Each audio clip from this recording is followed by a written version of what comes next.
কোচবিহারের মাথাভাঙায় reserve vote কর্মীদের আটকে রাখার অভিযোগ বিডিও অফিসের কর্মচারীদের বিরুদ্ধে। অভিযোগ, মাথাভাঙার বিডিও অফিসে রিজার্ভ 100 জন ভোট কর্মীকে আটকে রাখা হয় প্রায় 3 ঘন্টার কাছাকাছি। এমনকি অসুস্থ হওয়ার পরেও দীর্ঘক্ষণ ওই অবস্থায় পড়ে থাকতে হয় এক রিজার্ভ ভোট কর্মীকে। এরপর বিক্ষোভ প্রদর্শন করলে চিকিৎসার বন্দোবস্ত করা হয় বিডিও অফিসের কর্মচারীদের তরফে।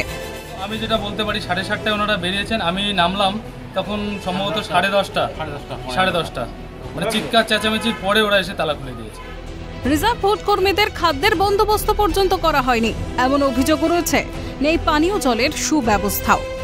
আমরা যখন খেতে যেতে চাইলাম অনেকক্ষণ পর, ওনারা বলছেন যে এখন যেতে দেওয়াই যাবে না, অর্ডার আছে, কিছুতেই যাওয়া যাবে না। তো আমরা বললাম যে আপনি স্যার আসুন, এই পাশেই তো হোটেল, আমরা যাবো, আর ব্যাগ তো এখানেই থাকবে, আমরা যাব, খেয়ে চলে আসবো। বিশ্বাসই করতে পারছেন না, উনি মুড়ি ফেলতে গেছেন, মুড়ি বলছে আমি মুড়িটা সামনে ফেলে আসবো, ওনাকে কে হাত ধরে টেনে আছে। একজন আবেদন যে এই সমস্যাগুলো যেন পরবর্তীতেও তো আমাদের দিতে হবে, ডিউটি নামও আসবে, তো সেক্ষেত্রে ওনারা যেন বিবেচনা করেন আর এই দিকটা একটু দেখেন যাতে আমাদের এই সমস্যাগুলো সমাধান করতে পারি, আমরা আগামী বছর সম্মুখীন না হতে হয়।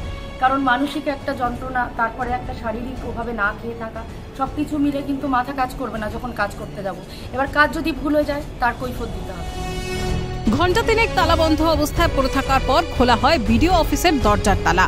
সুষ্ঠুভাবে এবং স্বচ্ছ প্রক্রিয়ায় ভোট করানো যাদের একমাত্র লক্ষ্য, তাদেরই যদি চিকিৎসা, খাদ্যের মতো গুরুত্বপূর্ণ বিষয় অসুবিধায় পড়তে হয়, তবে অবাধ এবং শান্তিপূর্ণ ভোট কিভাবে সম্ভব? পাশাপাশি এ বিষয়ে প্রশাসনের এত উদাসীনতা কিসের, উঠছে প্রশ্ন। শশীকেশ রায়ের রিপোর্ট, ক্যালকাটা নিউজ।